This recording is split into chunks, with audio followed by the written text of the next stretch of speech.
Bienvenue à la grande édition, chers téléspectateurs de Rwanda TV. Je suis David Carmel Ingabire. C'est une joie de vous retrouver. De début ce mardi, dans la ville de Kigali, et dans d'autres provinces du pays, de l'activité de campagne électorale des candidats au Sénat. Les 4 représentants de la ville de Kigali ont donc présenté leurs objectifs, notamment qu'ils vont se concentrer sur le perfectionnement de la collaboration avec les organes de l'État, procéder au contrôle de l'action gouvernementale et œuvrer pour la promotion de l'éducation civique. La présidente de la Commission nationale électorale, Oda Gasinzigwa, était présente à cette campagne et a exhorté les candidats à appliquer la loi régissant les activités électorales et l'élection en général prévues les 16 et 17 septembre 2024. Les 5 candidats sénateurs de la province de l'Est se sont retrouvés en district de Bugesera où ils ont exposé leurs objectifs devant l'Assemblée électorale, affirmant qu'ils vont s'atteler au développement de l'agriculture et de l'élevage et à faire en sorte que les promesses que le président de la République, Paul Kagame, a faites aux citoyens rwandais pour son mandat des 5 prochaines années soient réalisées. En province du Sud, ce sont 7 candidats sénateurs et 9 candidats en province de l'Ouest qui ont présenté leurs objectifs devant l'Assemblée électorale. La population de Bangui, la capitale centrafricaine, se félicite du retour à la normale dans leur pays grâce à la coopération de leur pays avec les pays amis, dont le Rwanda, qui a déployé des forces depuis 2020. Ils ont souhaité que la paix retrouvée serve de levier au développement accéléré de leur pays. Je vous propose le point de vue de ce centrafricain. Donc la présence des contingents rwandais en République centrafricaine nous ont beaucoup donné d'énergie. Et nous savons que même ces contingents-là, c'est des contingents vraiment sérieux. Depuis qu'ils sont en République centrafricaine, on n'a pas même écouté d'un barbarisme quelque part. Ils sont sur la route de Boali, ils sont sur la route de Mbaïki, ils sont sur la route de Bambari. Ils sont là, ils freinent même l'avancée des hommes armés pour ceux qui veulent coûte que coûte, vaille que vaille, bouleverser la paix en République centrafricaine. Et donc leur présence vraiment nous a beaucoup donné de l'énergie. Avec l'accord bilatéral, nous savons que vraiment c'est cet accord-là qui va encore renforcer notre amitié avec le Rwanda. Parce que nous avons déjà vu de la manière où ils ont commencé à former nos militaires, de façon que nos militaires puissent défendre valablement leur patrie. Nous savons, et ces militaires que ces contingents rwandais sont en train de former, ils sont disciplinés. C'est des hommes vraiment disciplinés, qui sont honnêtes, qui sont vraiment habiles. Et nous voyons dans leur comportement, même les bistrots que vous voyez au bord de la route, là, les bars là, les Rwandais ne sont pas dedans. Les Rwandais, c'est leur boulot qu'ils préfèrent mieux. Et nous savons que pour avoir un message, c'est un message vers le président de la République rwandaise, ou encore à vous aussi, c'est de l'empreinte des Rwandais en République centrafricaine. Vous voyez, quand vous prenez la route qui va à Mpoko, il y a une base des Rwandais là-bas. Et une base des Rwandais, ils peuvent aussi commencer à faire dans les quartiers à proximité. Parce que c'est dans le 5e, il y a les quartiers Bangui-Poko qui sont là. Il faut aussi entrer encore en profondeur, travailler avec les jeunes, conscientiser encore les jeunes, leur montrer de la manière où eux-mêmes doivent se prendre en charge. Eux-mêmes doivent vraiment avoir des activités qui peuvent les aider à avoir un avenir meilleur. Donc c'est ça. Nous savons aussi qu'il y a les systèmes de digitalisation qui sont déjà là. Or, en République centrafricaine, nous sommes beaucoup en retard dans ces systèmes de digitalisation. Et donc, on a besoin vraiment de cette technique-là, de cette technologie-là, pour aider les Centrafricains vraiment. Landa, même celui qui se trouve au fond du village, peut vraiment s'approprier. Par exemple, Orange Money, d'abord, il y a même des gens qui sont au fond fin du village, qui n'ont pas d'abord le code et qui ne savent même pas comment composer. Donc il faut aider ces jeunes-là, ces jeunes dans les différentes couches-là à vraiment sortir de leur carapace, à sortir de leurs difficultés pour avoir vraiment un avenir meilleur. De Bangui, nous revenons ici chez nous pour cette nouvelle qui est à la une de l'actualité. Le ministère de l'Éducation a procédé ce mardi à la proclamation des résultats sanctionnant le terme de l'enseignement primaire et du tronc commun de l'enseignement secondaire pour l'année scolaire 2023-2024. Étaient présents les directeurs des écoles qui se sont distingués plus que les autres et les parents qui ont accompagné les élèves ayant obtenu la note la plus élevée. Le nombre brut d'élèves ayant participé au test national de fin d'études primaires s'élevait à 203,98 et environ 14 957 seront affectés dans des écoles à système d'internat et 180 425 dans les écoles à système d'externat. Les participants au test national de fin de tronc commun ayant réussi s'est élevé à environ 140 000 et 65 159 d'entre eux seront affectés dans des écoles à système d'internat, tandis que 71 893 dans le système d'externat. Le ministère de l'Éducation a demandé aux directeurs d'école de mettre plus d'efforts dans les matières où les élèves n'ont pas été performants, comme les mathématiques et l'anglais au primaire, ou encore la physique et la chimie au tronc commun. Vous suivez la grande édition sur Rwanda TV. Le gouvernement du Rwanda a approuvé la phase 2 des stratégies nationales de transformation durable, NST 2, pour le quinquennat 2014-2025. Les économistes estiment que le gouvernement devrait déployer davantage d'efforts dans la collaboration étroite avec le secteur privé dans le renforcement des capacités des jeunes pour que ce programme soit réalisé. Les détails, c'est avec Kassim Youssouf. La phase 2 des stratégies nationales de transformation durable NST2 comprend 5 piliers essentiels, à savoir la création de nouveaux emplois, le développement des exportations, l'amélioration de la qualité de l'éducation, la lutte contre la malnutrition et le trouble de développement chez les enfants et le perfectionnement de l'octroi de services. Des analystes dans le domaine de l'économie admettent qu'il faudrait une collaboration particulière entre le gouvernement et le secteur privé pour que ces piliers soient réalisés. Il est évident que les citoyens rwandais aient la volonté de travailler et pourtant il y a certains services qu'ils n'ont pas encore obtenus et qui pourraient les aider à se développer. L'une des choses où davantage d'efforts s'imposent, c'est avoir du capital à investir, tant pour ceux qui ont des activités à faire, pour les agrandir, que pour les jeunes qui sortent de l'école pour trouver de nouveaux emplois. Ceux qui veulent démarrer leurs propres activités ont besoin de différents services pour que tout se déroule comme il faut. Nous avons récemment assisté à un phénomène où des gens ont réalisé une bonne production de riz, mais n'ont pas trouvé de marché. Alors, comment améliorer le marché pour que tout le monde qui s'y présente puisse voir ce qu'il offre s'écouler rapidement? Ce sont ces différents services dont on parlait pour faciliter la tâche aux citoyens pour qu'ils puissent réaliser du profit et que le pays puisse aller de l'avant. La phase 2 des stratégies nationales de transformation durable NST2 prévoit que l'investissement du secteur privé sera multiplié par 2, sa valeur passant de 2,2 à 4,9 milliards de dollars américains en 2029.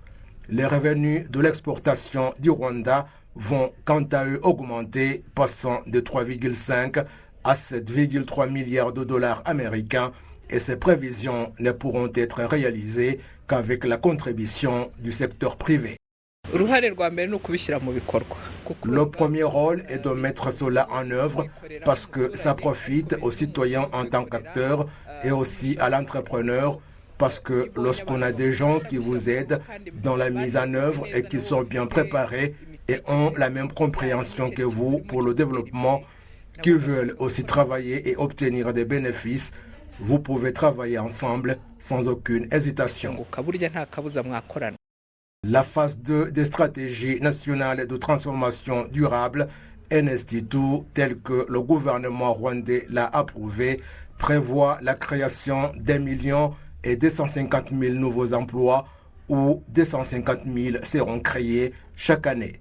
La première phase de cette stratégie NS-T1 prévoyait la création d'1,5 million emplois de 2017 à 2024, mais la pandémie de Covid-19 a été le goulot d'étranglement de ce programme.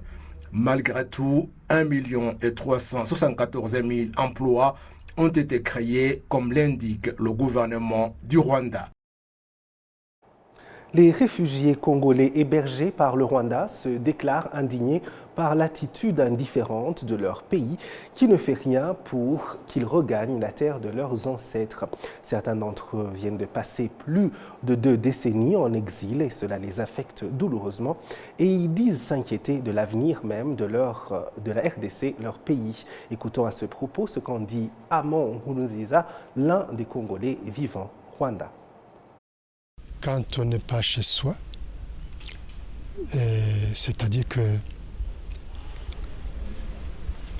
chez vous, votre pays d'origine vous manque.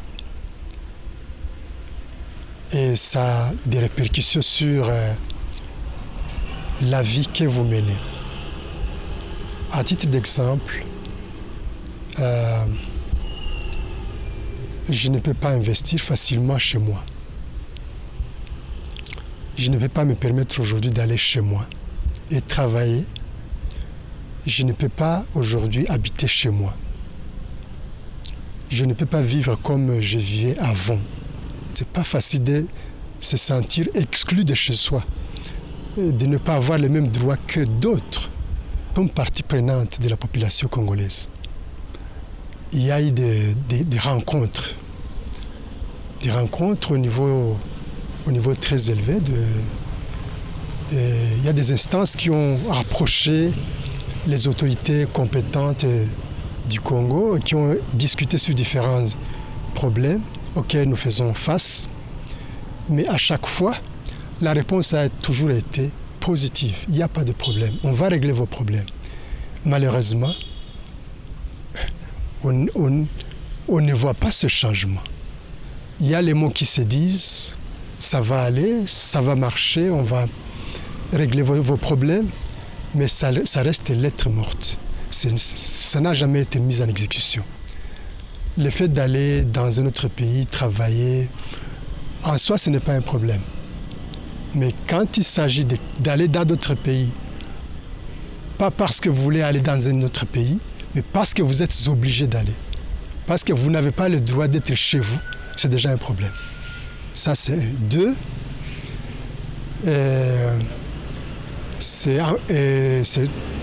Un autre aspect, c'est que trouver l'exil dans d'autres pays, ça a un autre handicap, ça a une autre implication qui est très, très négative. Vous voyez, la force d'un pays, c'est ça, sa population. Et si la population vide le pays, ça devient un problème. Et chez nous, là où nous résidions, aujourd'hui, beaucoup de gens parmi nous sont en dehors de notre localité, de notre origine. Et ça constitue un problème. Qui travaille là-bas? Et un autre élément d'ailleurs important aussi, c'est que ces gens qui sont partis, même ils ont des moyens, ils ne peuvent pas aujourd'hui investir chez nous. Donc, vous voyez que aller à l'étranger, si c'est venu de soi-même, je crois que on peut voir ça sous différents angles et ça peut être positif. Mais le problème, c'est que les gens qui sont partis, ils sont partis contre les regrets. C'est parce qu'ils n'ont pas le droit de résider chez eux. Donc c'est un problème. C'est ça. Nous voulons rentrer chez nous et jouir de tous les droits comme tous les autres Congolais. On ne veut pas de faveurs. Non, non. Nous, on ne veut pas de faveurs. On veut vivre comme d'autres Congolais. On veut circuler dans la rue, dans les rues comme d'autres Congolais. On veut travailler comme d'autres Congolais. On veut étudier comme d'autres Congolais. C'est ça. Mais le problème aujourd'hui, c'est que je ne peux pas aller dans certaines villes. Le fait seulement de me voir avec cette morphologie, je peux être arrêté. Donc le problème c'est qu'il y a un problème de droit. Il y a un problème de droit et notre souhait c'est que nous jouissions les droits comme tous les autres Congolais. Vous suivez votre point quotidien d'actualité sur Rwanda TV, la grande édition.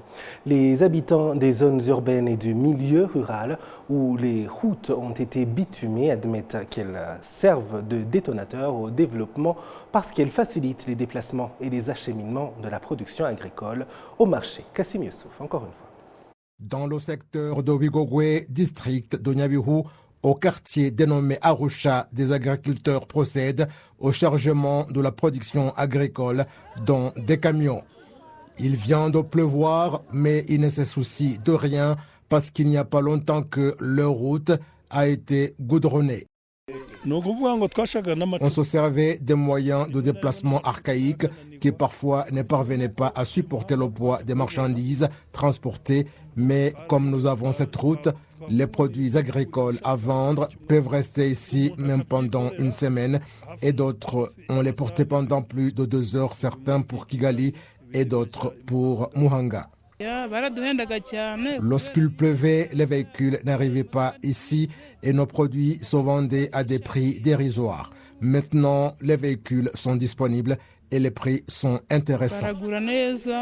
Cette route fait partie des 94 km et d'autres qui bordent la réserve de Gishkwati et facilitent la tâche aux agri-éleveurs de cette région. À cause de la boue, il arrivait que les véhicules ne puissent pas monter jusqu'ici car la route n'était pas praticable, ce qui a obligé les producteurs de lait à transporter leur production loin des fermes. Et vous voyez maintenant qu'on ne fait que descendre depuis la ferme jusqu'à la route où on peut à tout moment faire venir un véhicule. La route qui borde le lac Kivu Belt est longue de 265,7 km et parmi celles qui ont fait le bonheur de ceux qui font des déplacements dans les districts de la province de l'Ouest. Cette route part de Rusizi jusqu'à Rubavu. Avant, avec un véhicule, l'on passait 2 jours sur la route et parfois on n'y arrivait pas à cause de l'état impraticable des routes. Maintenant, il nous suffit juste quelques heures. Il y a à Rutsiro une place où des hôtels ont été construits et des touristes aiment y aller. Et c'est la même chose à Karongi et à Rusizi. Il y a ma sœur qui s'était mariée à Gisenyi, mais je ne m'étais jamais rendu là-bas parce que j'étais petit. Lorsqu'elle venait nous rendre visite, elle nous disait avoir parfois passé 2 ou 3 jours. Vous comprenez que c'était un problème parce que la route n'était pas praticable. Maintenant, j'y vais et je fais 2 heures de route et je rentre. Et si vous le souhaitez, vous effectuez le déplacement dans l'autre sens.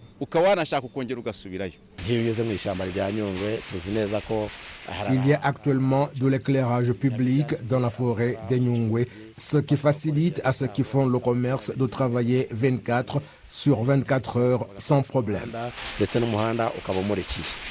L'on compte sur toute l'étendue du territoire national 1600 km de routes goudronnées et 3700 routes secondaires en latérite. Lors du 19e dialogue national au Musikirano, le Premier ministre, le Dr Ngirente Edouard, a présenté l'état de lieu des routes essentielles construites cette année. Il y a ces routes essentielles et les Rwandais les connaissent bien parce qu'elles ont permis le désenclavement et facilité les échanges, notamment la route Basse-Rukomo-Nyagatare, Kagitumba-Kayonza-Rusumo, Ngoma-Bugesera-Nyanza, Huye-Kibeho et la route Pindura-Bgeyeye. Les routes secondaires interdistricts et entre différents secteurs du pays ont changé beaucoup de choses dans le domaine des échanges. Dans la ville de Kigali en particulier, 237 routes en bitume ont été construites et ont apporté davantage de charme au quartier. Il sera facile de se rendre en ville et de pouvoir entrer parce qu'il n'y aura pas beaucoup d'embouteillages.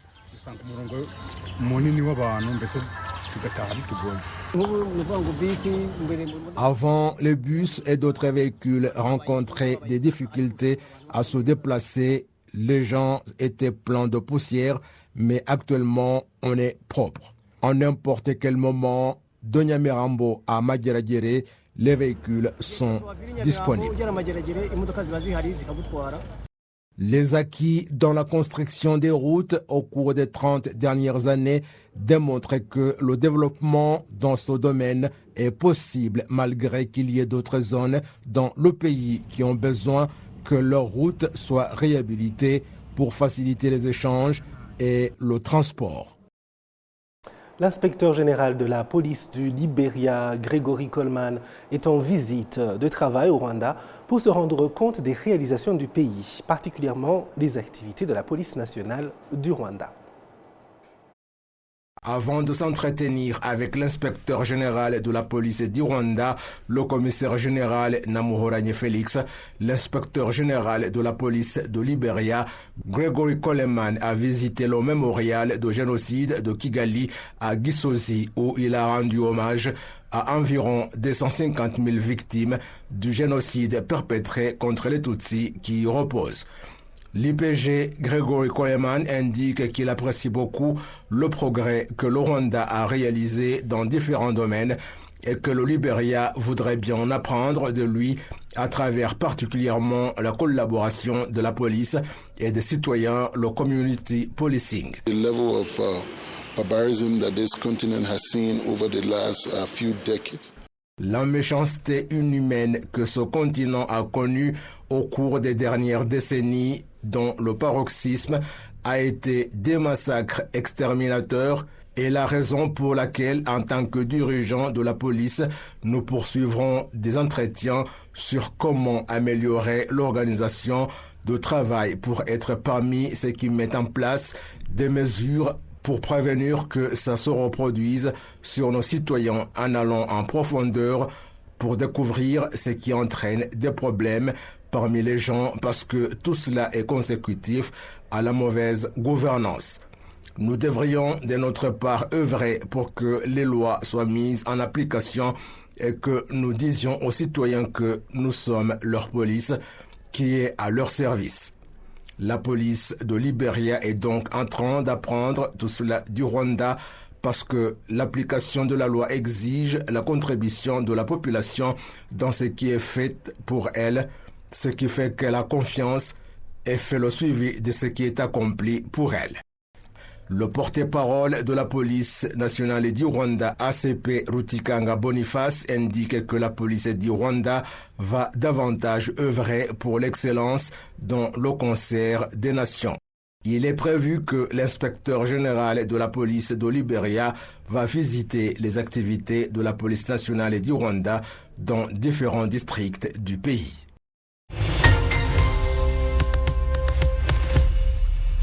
Là, c'est tout pour cette grande édition. Merci de nous avoir suivis. Je remercie toute l'équipe qui m'a aidé à la préparer. Au plaisir de très bientôt vous retrouver.